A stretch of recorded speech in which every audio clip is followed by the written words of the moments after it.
Hi everyone, thanks for joining in today. I'm excited to have Polly Phillips joining me. Hi Polly. Hello, thanks for having me.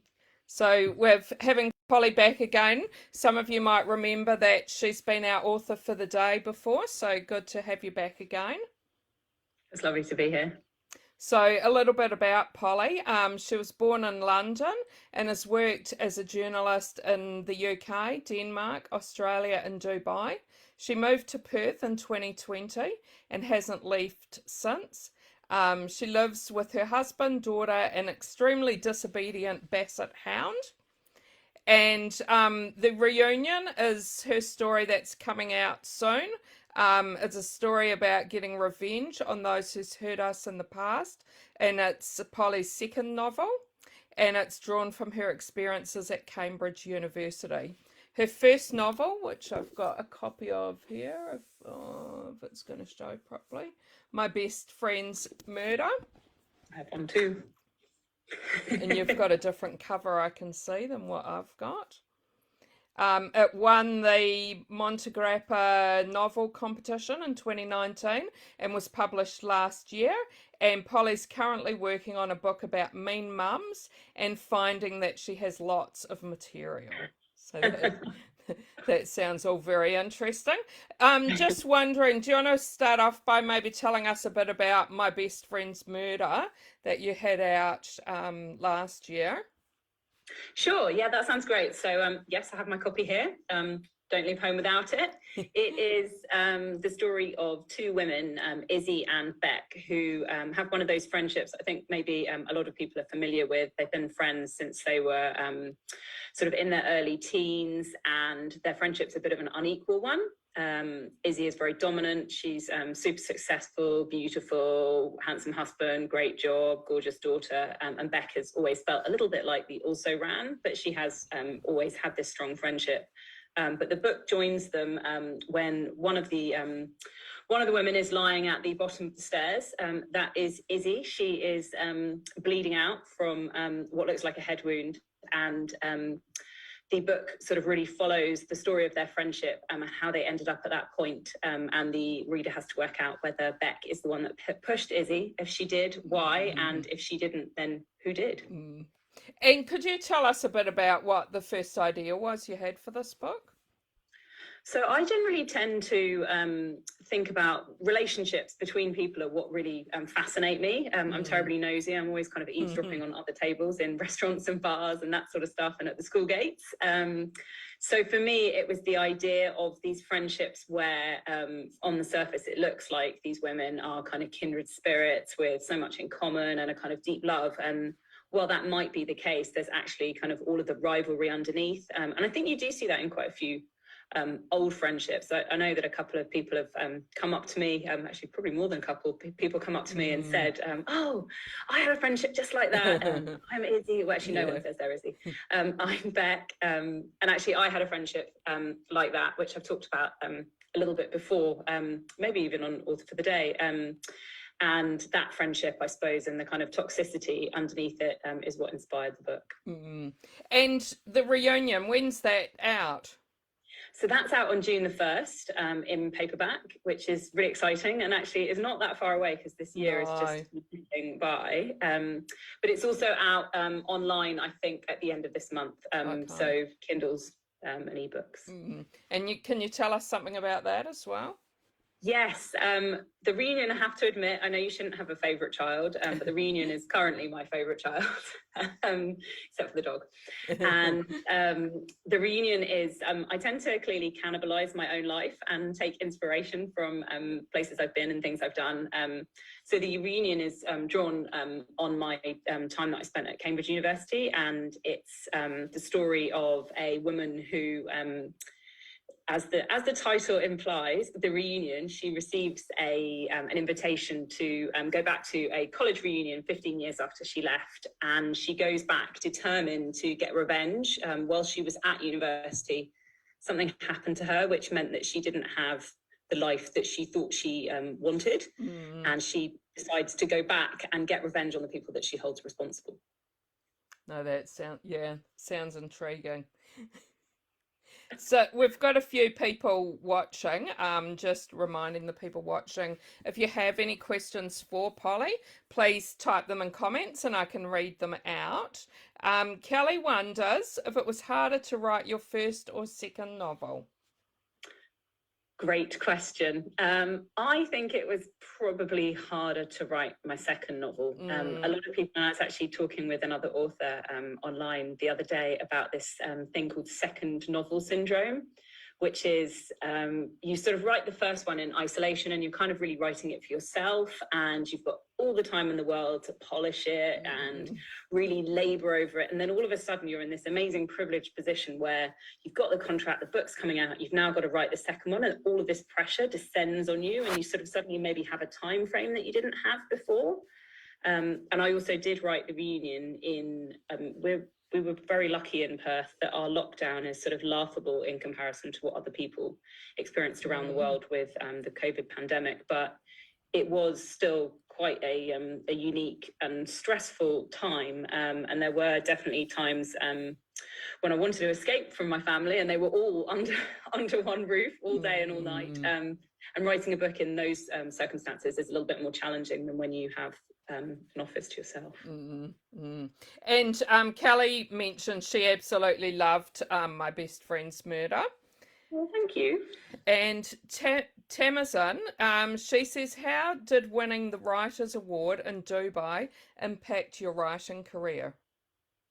It helped so much. It just, I think maybe a lot of people, if there are any writers on the chat, will understand that sense of writing in isolation. And you might have a day where what you're writing, you think, oh, the words fly onto the page and you think you've really nailed it. And then you go back the next day and you read them, it's just terrible, or you don't know. And I think that's it can be so difficult to stay focused and stay positive and confident. And so winning the competition for me was that kind of much needed validation, the idea that somebody else who didn't love me, didn't know me, actually had something positive to say about the book. Because obviously maybe you'll show it to friends or family, and I did show it to my husband, and obviously he was just so nice about it that we'd then fight because I'd say, you haven't really read it, or you're just not being honest. And whereas to have somebody with literary credentials read it and say, I think there's something here, made all the difference to me, I think. So I'd really recommend people to enter competitions. Yeah. And can you tell us, had writing be something that you always wanted to be an author, or? Yeah, I think so. I've always been a reader. I think lots of authors are. In fact, I think it's probably quite difficult to be an author if you're not a reader.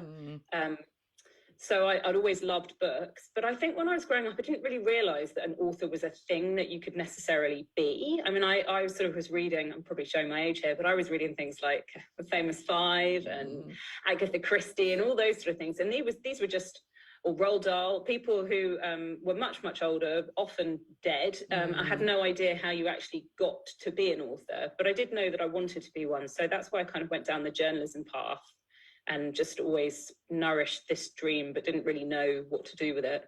And how hard or easy was it to get that first book published? It's a tricky one to answer because I don't have any comparison to anyone else's story. So my story might seem, my sort of experience might have been a lot easier than some people's, or a lot harder than others. Yeah. I think the competition did, as I say, make the difference because it introduced me to a literary agent.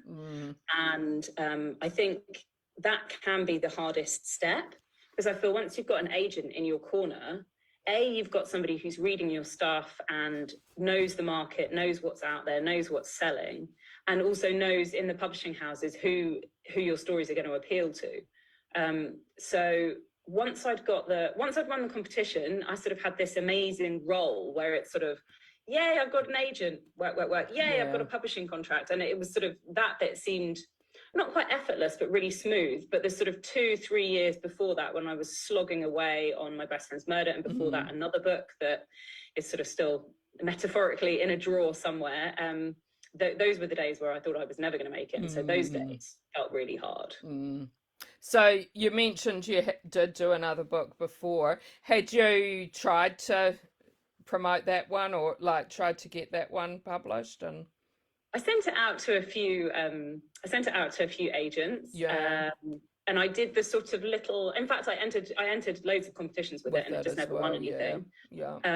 And then when I was living in London at the time, and they had a selection of days where you could go and meet agents and work on how to pitch to agents. So I did one of those. So I felt like I was doing all the right things, but fundamentally the book just wasn't good enough. Yeah. And is it something that you might ever go back to and try and redo? I don't know. I used to say no, full stop, it was done. But now I think mainly because book 3 has been really challenging to write. So there have been times when I've wanted to seek solace in something else. And then I'm just sort of thinking, because the book that never went anywhere was a historical fiction. Oh, okay. So quite different. And I was thinking, well, maybe I should go back to it. I don't have to worry about sort of pace and spoilers in the same way that such a different type of book to write. But so never say never, but maybe not. And the book you're writing at the moment, can you tell us anything about that? Yes, as usual, it's inspired by my own life. Not inspired, I suppose. I get myself into these situations and I think, oh, what would happen if, and push it to the kind of real extreme. And I had a situation a couple of years ago where the mums at my daughter's school were very cliquey, very dominant, and actually just became out and out bullies. And were very negative about my daughter and were sort of excluding her from things. And also that was affecting me, especially as someone new to Perth. And once she'd left that school and joined another school where she's much happier and it's a completely different environment, I sort of, once I'd finished licking my wounds, I thought, now this is a story. I think there are a lot of mums out there who seek so much they get so much of their identity through being a mother. They need to have their finger in every pie that their daughter's involved in. They need to know the teacher. They need to be in the school every 5 minutes. They need to sort of build up these covens around the class. And so that's really where the idea came from. And I've just really loved writing it. But because it's a subject that's so close to my heart, it's taken me a while. I feel like I've done several drafts and not quite hit the nail on the head yet. Yeah. And do you hope that some of those mothers read your book? I don't know if any of them can read. No, I'm joking. I do. But I think the thing is, we all see ourselves so differently to how other people see us. Yeah. So it may well be that they wouldn't even recognise themselves at all, even though some of the names are only vaguely changed at this point. And so whereabouts are you at with that book? So I had finished it and sent it to my agent, who thought that the pacing and the structure was a little bit, could use some fine tuning. So she sent it back to me, and now I'm about halfway through my rewrite. Okay. So I'm hoping, I read somewhere that somebody refers to writing a book as the beginning, the muddle, and the end. And I definitely find the middle of a book the hardest to write. So I'm hoping that I'm nearly through the muddle. And could you tell us a little bit about what you like reading yourself? And I'm wondering if maybe there's something you want to recommend to people watching. Yes, I love recommending books. I love talking about books. I do.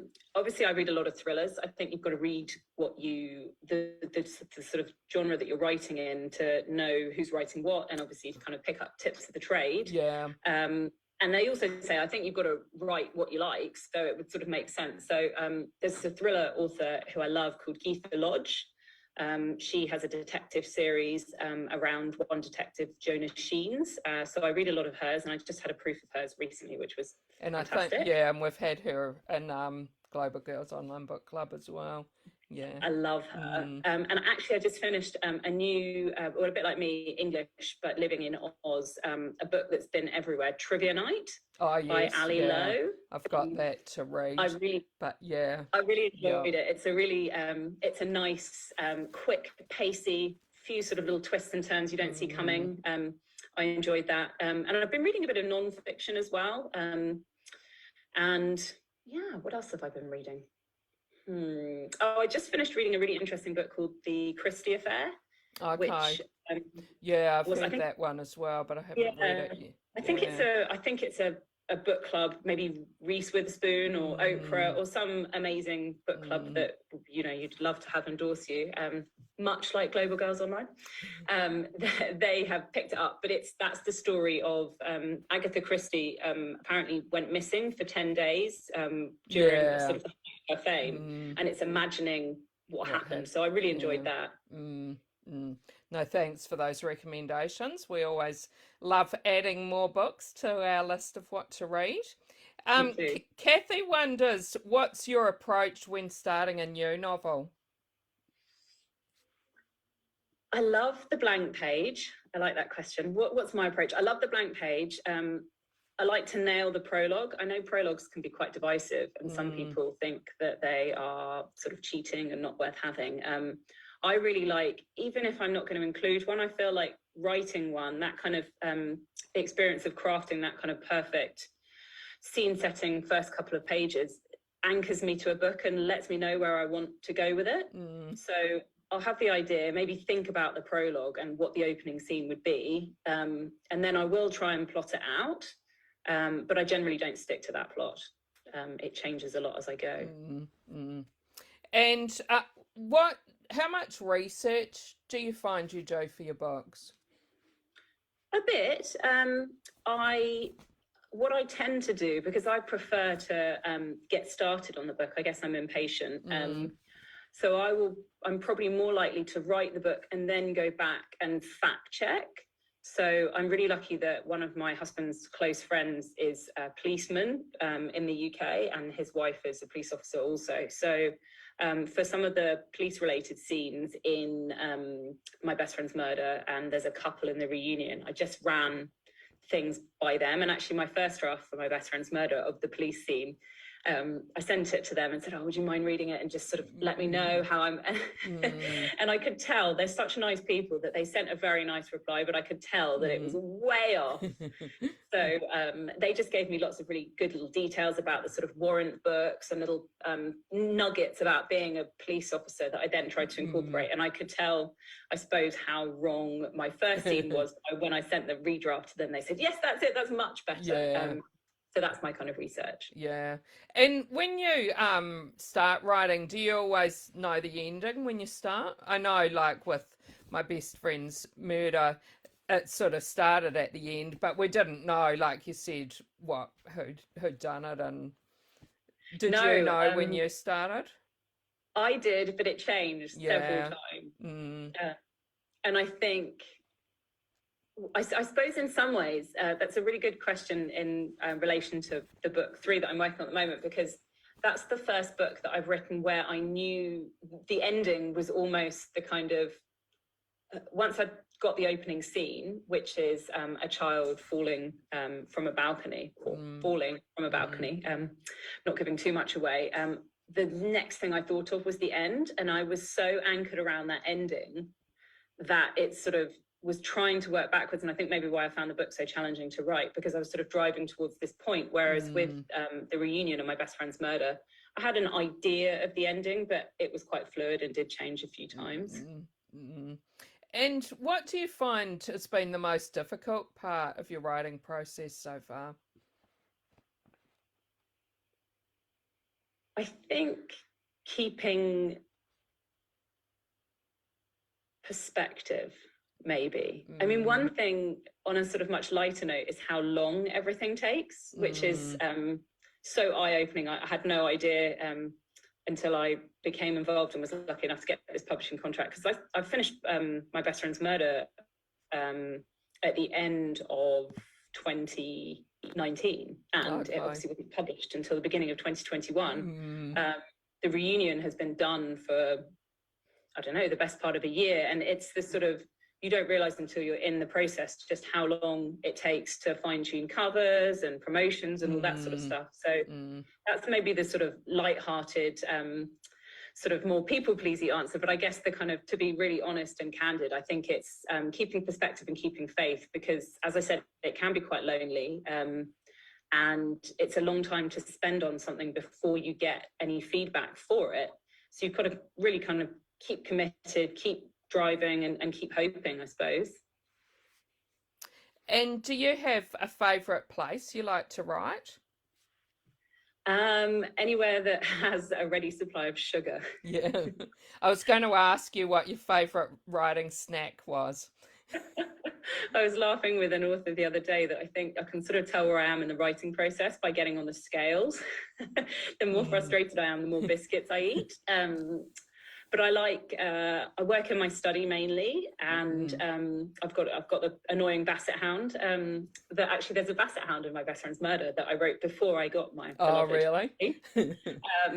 And so I need to, well, I need to, but I don't like to leave him alone for too long. So I've been spending a lot of time in my study. But the other day I went to, I can't remember why, but I had to go to a cafe for something, or maybe I had a meeting or something like that. And I ended up writing in a cafe, which I hadn't done for quite a while. And my writing actually I feel like it was much sharper and easier because I wasn't getting distracted by things at home.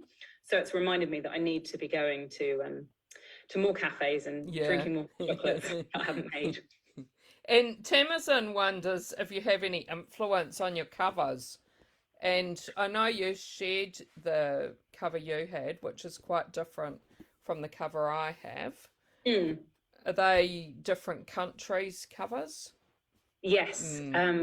So the cover that you have is the Australian cover, which I love. I think it makes the book look a bit younger. And so when they sent that to me, I think the picture, I'm not sure where the picture comes from, but I think in the first draft I saw, I almost thought I could see a third head in amongst the hair. So the influence that I had on that cover was to say, can we make sure that there doesn't look like there's a third shadow?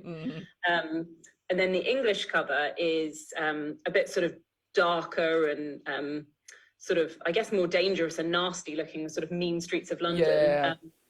I think the reason they're so different is because the Australian came out in January in the height of our summer here. So and it looks like they're just lying on the beach together, doesn't it? Exactly, which is kind of more enticing. In the sort of height of summer, you don't necessarily want to read that. So I have a little bit of influence. I can say if I really don't like something, but they don't have to consult me. They just sort of obviously ask my opinion, which is nice. Yeah. And do you find that as you're writing, you're someone who likes to share what you're writing as you go along, or do you just wait till the end?